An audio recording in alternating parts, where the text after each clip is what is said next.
Bonjour à tous, shalom, alléluia. Alors j'aimerais partager aujourd'hui un message concernant l'esprit de Nebo. Voilà, alors j'aurais pu dire l'esprit qui était sur le roi de Nebuchadnezzar. Voilà. J'avais déjà fait une vidéo, un enseignement sur son témoignage, voilà. Mais il m'a semblé juste, surtout dans ces temps actuels, de partager ceci, parce que si j'aurais dit l'esprit de Nebuchadnezzar, les gens auraient dit encore, c'est quoi encore cet esprit qu'on invente? Non, c'est l'esprit de Nebu. C'était une divinité du temps babylonien, voilà, du temps du prophète Daniel, tout simplement. Comment on le reconnaît? Alors on va en venir juste là. Alors, pour commencer, déjà, lorsque j'ai fait ma recherche, gloire à Yeshua, béni soit son nom, hein. Alors, l'esprit de Nebo, donc c'était à la base une divinité de la Mésopotamie. Et il décrit une divinité concernant la sagesse et l'écriture. La sagesse et l'écriture. Voilà. Il est considéré comme le fils de Marduk. Voilà, une divinité polyade de Babylone. Voilà. Donc, lorsqu'on regarde dans la parole, dans le livre de Daniel, parce que c'est dans le livre de Daniel qu'on va voir ceci, hein, bien sûr. C'est un esprit donc qui est bien plus présent qu'on ne le pense, vraiment. Hein. Voilà. On regarde dans les premiers chapitres de Daniel, du livre de Daniel, pardon. On voit donc que déjà, il prend les meilleurs serviteurs. C'est marqué que les enfants d'Israël, hein, donc le roi dit à Ashpenaz, chef de ses eunuques, au chapitre 1, verset 3, de faire venir quelques-uns des fils d'Israël de race royale et des principaux seigneurs. Des enfants, verset 4, des enfants en qui il n'y avait aucun défaut physique, beau de figure, ayant de la perspicacité en toute sagesse, du savoir, de la connaissance, du discernement, plein d'intelligence, qui avaient aussi en eux la force de se tenir dans le palais du roi, à qui l'on enseignerait les lettres et la langue des Chaldéens, bref. Donc déjà, il fallait aussi avoir la force de se tenir dans le palais du roi. Il fallait avoir une certaine fermeté quelque part, vous voyez? Voilà.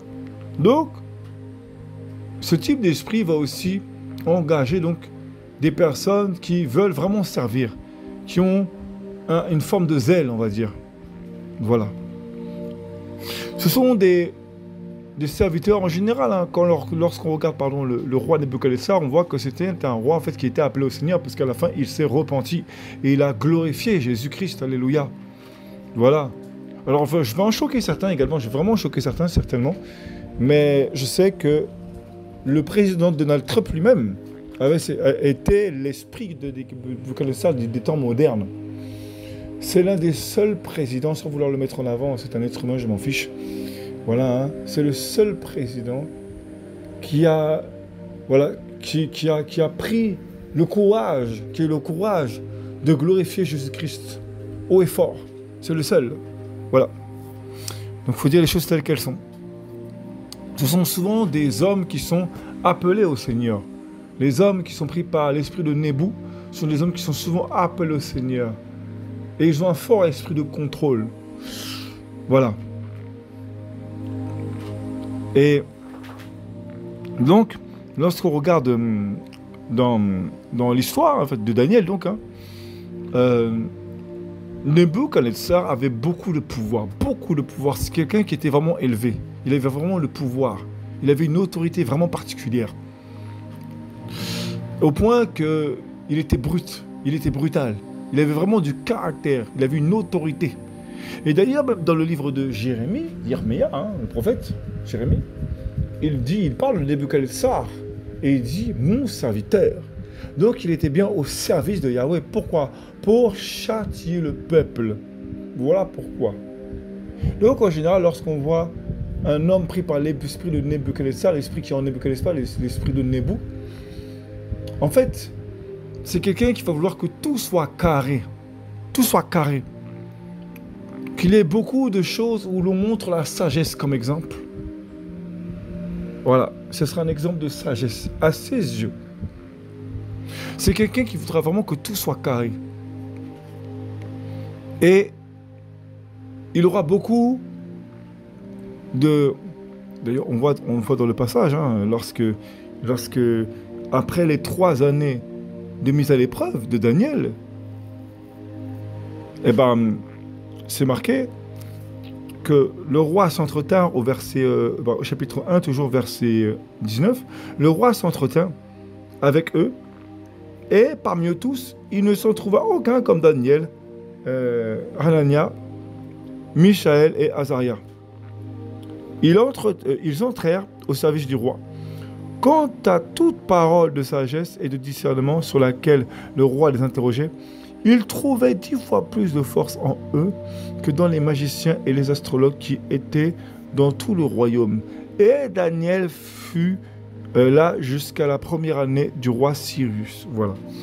Donc autour de lui, il y a souvent des gens qui voient l'avenir, c'est-à-dire des prophétesses, prophètes, qu'importe, des gens qui ont beaucoup de sagesse. Pourquoi? Parce que lui-même, en fait, eh ben, il a besoin de ça pour avancer. Il a toujours besoin de consultants pour avancer. Pourquoi?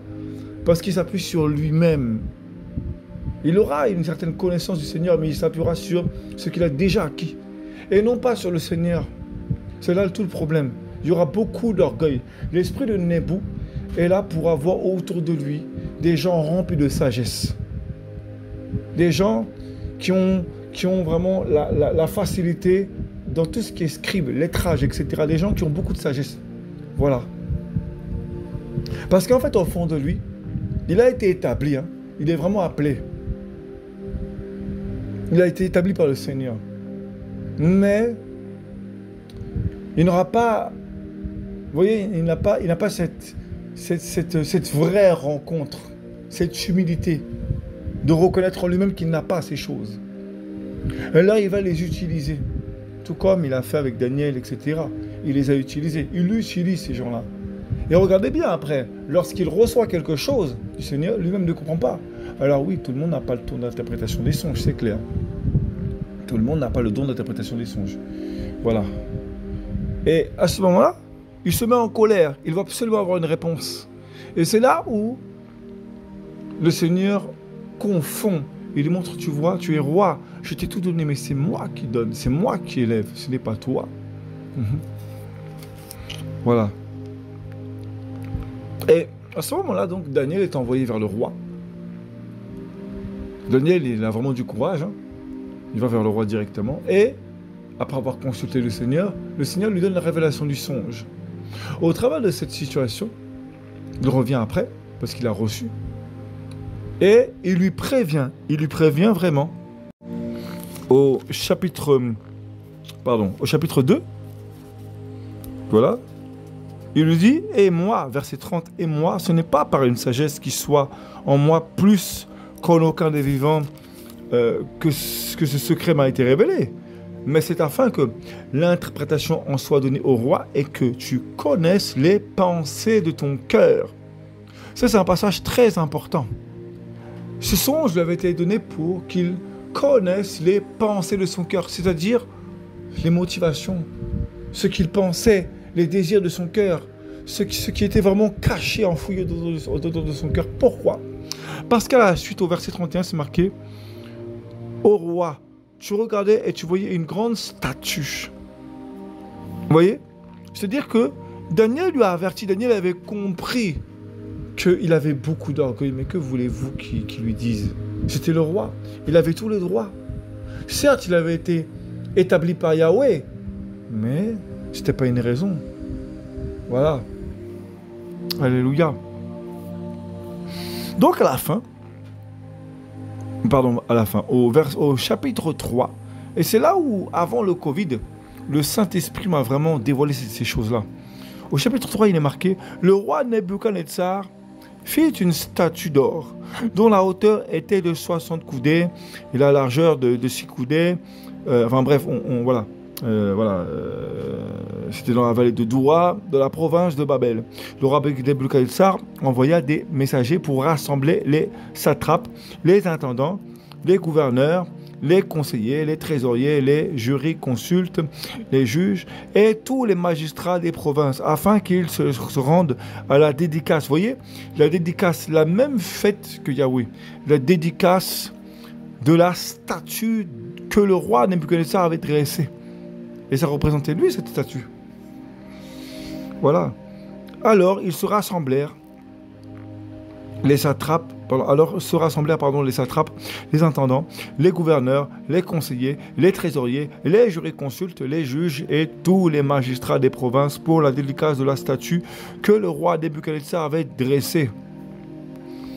Ils se tenaient debout devant la statue que le roi Nebuchadnezzar avait dressée. Et pourtant, il avait été averti par Daniel déjà. Il avait déjà été averti par Daniel. Mais il a quand même fait la statue, au final. Alors oui, cette statue était prophétique. Mais ça, c'était une préfiguration. Ça montrait sa gloire, sa grandeur. Voilà. Parce que lorsqu'on regarde après, bah, il a été brisé. Brisé, voilà. Voilà. Il se tenait debout devant la statue que le roi Nebuchadnezzar avait dressée. Le héros proclama avec force: « Il vous est ordonné, peuple, nation et hommes de toute langue, au moment où vous entendrez le son de la corne, de la flûte, de la cithare, de la lyre, de la harpe, de la cornemuse et de toutes sortes d'instruments de musique, vous vous jetterez à terre et vous adorerez la statue d'or que le roi Nebuchadnezzar a dressée.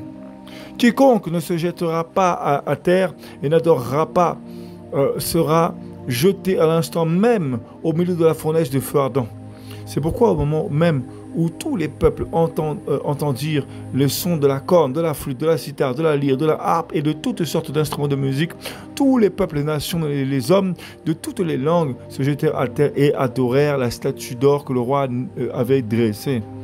Et en fait, le Seigneur m'a vraiment fait comprendre à cette époque-là, avant le Covid donc, avant que toutes les assemblées ferment, voilà, avant le confinement, que lorsqu'on fait ceci, alors nous bien sûr, on veut adorer Yahweh, on veut glorifier Jésus-Christ, bien évidemment, Yeshua, notre Seigneur et Sauveur.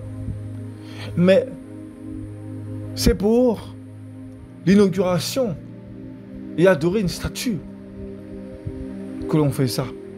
Pardon, qu'ils font ça. Et nous, en fait, c'est la même chose dans les temples. Les images, les hommes qui sont dressés sur les photos, c'est la même chose, ce sont comme des statues. Beaucoup ne vont pas l'accepter, beaucoup ne l'accepteront pas. Moi, mon objectif, c'est de transmettre le message. Celui qui a les oreilles pour entendre, l'esprit pour comprendre, le cœur pour recevoir. Alléluia, gloire à Yeshua. L'objectif, c'est pas de convaincre, c'est de transmettre le message. Que vraiment l'Esprit du Seigneur atteste et que vous acceptiez dans vos cœurs au nom de Yeshua afin d'avoir la révélation et de pouvoir marcher librement et d'être délivré. Voilà, vraiment. Parce que nombreux ne comprennent toujours pas. Voilà, on vient pour glorifier Jésus et pourtant à chaque culte, c'est contrôlé, tout est contrôlé. Du début à la fin, tout est contrôlé. On arrive, voilà, on commence à invoquer le Seigneur alors qu'on est censé déjà l'avoir en nous en arrivant. Alors ouais, il y a des gens en général peut-être qui sont païens, mais la plupart en général ce sont des habitués. Donc on est censé avoir l'Esprit Saint. Celui qui va à l'église en général, c'est parce qu'il compte faire un culte à Yahweh quand même. On en dit Yeshua, tout de même. Donc c'est que logiquement, il est censé être converti. Donc voilà, on n'est pas censé l'invoquer, mais l'adorer de base. Alors qu'on est censé lui faire un culte, ensuite c'est toujours le serviteur. Applaudissons le serviteur. Applaudissons le pasteur, l'apôtre, le prophète, qu'importe, applaudissons-le. Acclamons pour le Seigneur. Non, en fait. Moi, je veux acclamer le Seigneur, je ne veux pas acclamer un homme. Voilà. On a toujours besoin d'un message, alors que le Seigneur est censé nous parler tout le long de la semaine. Voilà. Bah, je sais pas, de base, si on lit la parole, si on a une intimité avec le Seigneur, on est censé quand même, à la base, recevoir des messages tous les jours du Seigneur. Logiquement, on est loin du Seigneur, en Yeshua quand même, minimum, qu'on a enseigné tous les jours, logiquement. Voilà. Et ce sont des choses qui sont programmées, en fait, tout le temps, à longueur de temps. C'est programmé. Vous voyez? Et justement, bah, la divinité Nebu, c'est la divinité de la sagesse. de la sagesse, c'est de l'écriture. Donc, elle sait maîtriser les écritures. Elle sait maîtriser l'écriture. Elle sait être maître dans l'art de la sagesse. Comme le pharaon. Il y avait une sagesse pour manipuler le peuple, pour rendre le peuple esclave. Vous voyez? Donc, au bout d'un moment donné, il faut savoir se remettre en question, savoir discerner. Vous voyez? Et donc, on vient, on loue le Seigneur, on applaudit le serviteur. Dès qu'il dit une parole, punchline, au nom de Jésus, punchline, on acclame, alléluia, amen. C'est Jésus qu'on applaudit ou c'est le serviteur au juste? Bref, vous voyez, on acclame. Bah oui, parce que c'est la statue. On commence à faire une idole. Et attention à ne jamais parler surtout sur le... Combien de fois j'ai averti des gens sur tel serviteur. Ah non, c'est un serviteur, faire attention, il ne faut pas parler. Hein. Je suis désolé, nous sommes tous serviteurs et servantes. Alors, on peut faire des constats. Critiquer, c'est faire un constat constructif. Donner des arguments. On n'est pas là pour débattre, mais inspiré du Saint-Esprit, on voit les choses. Tu n'es pas convaincu, tu vivras avec le Seigneur. Bref. Et vous voyez, le problème c'est ça.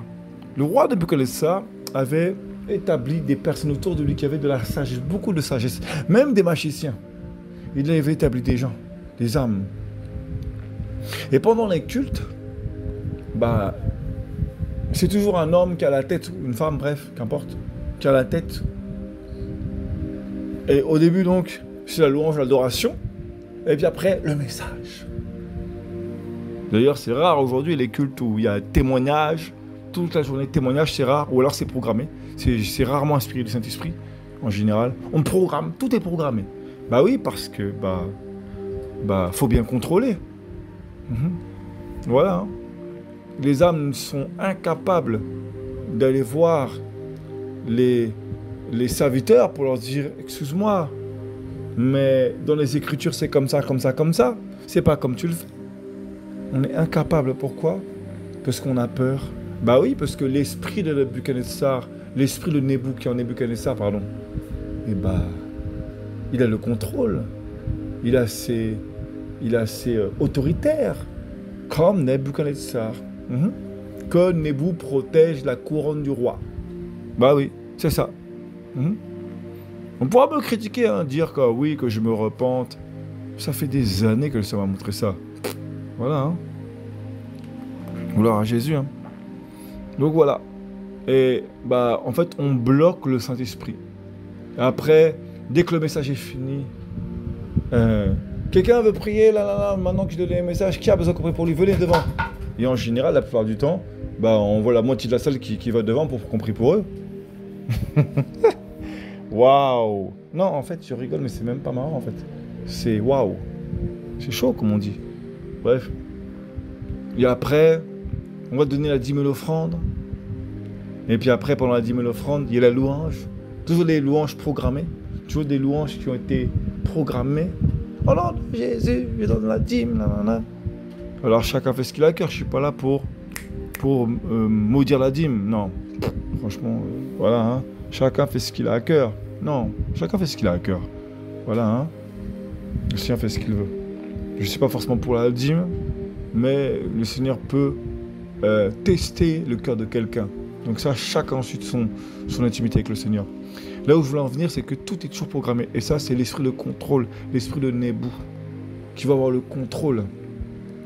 Voilà. Tout simplement. Et regardez bien. Lorsque Nebuchadnezzar se rendait compte que Daniel avait raison, ou alors que Abednego, Meshach et Shadrach avaient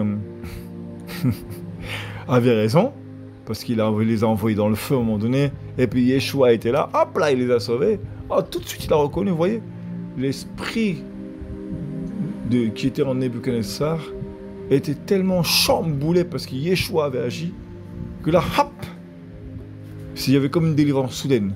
Après, il repartait dans ses mauvais penchants. Et ça dure pendant des années, ça dure. Vous voyez? Oh. Voilà. L'esprit de Nebu. celui qui connaît la parole, qui connaît la lettre, qui a une sagesse pour savoir comment guider un peuple, une sagesse. C'est ça l'esprit de Nébou. L'esprit de Nébou donne la sagesse. La sagesse de l'écriture. Il sait comment parler, comment s'exprimer. Il a toujours autour de lui des gens qui ont une sagesse. Il en a besoin. Il en a besoin pour évoluer dans son royaume. Voilà. C'est pour ça que je vous dis, soyez vraiment vigilants, prudents. Parce que c'est blindé aujourd'hui. Les statuettes, c'est comme les hommes qui se mettent sur des affiches. C'est eux qui sont la tête, ceux les visionnaires. Alors qu'à la base, même gouvernement, dans la base en Yeshua, les premiers disciples, la première assemblée primitive, c'était les apôtres. Il y avait divers ministères qui formaient le corps du Christ. Ce n'était pas le ministère d'un homme, ça n'avait rien à voir du tout. Vous voyez un peu? Non, ça n'a rien à voir. Enfin bref, voilà, je tenais à partager ceci. Soyez vraiment vigilants, prudents. Parce que Yeshua est vraiment à la porte, il veut notre bonheur, il veut que nous soyons bénis dans l'abondance, alléluia. Il ne veut pas que nous soyons enchaînés. Même si vous allez dans une assemblée où il y a ce type d'esprit, si le Seigneur vous appelle pour pouvoir être nourri quand même, vous apprendre des choses, discerner des choses, gloire à Jésus-Christ, bien sûr. Alléluia, le Seigneur nous forme, il nous façonne. Et c'est dans les églises qu'on est le plus formés. Parce que c'est là où il y a le plus de démons en général.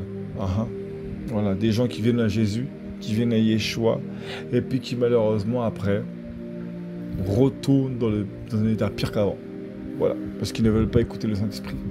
Ils commencent à s'habituer au culte, ils font un culte, ils ne font pas une célébration à Yahweh. Il y a juste un culte, c'est tout. Voilà, le culte du dimanche. Voilà. Vraiment, soyez encouragés, vraiment au nom de Yeshua. Shalom. Alléluia.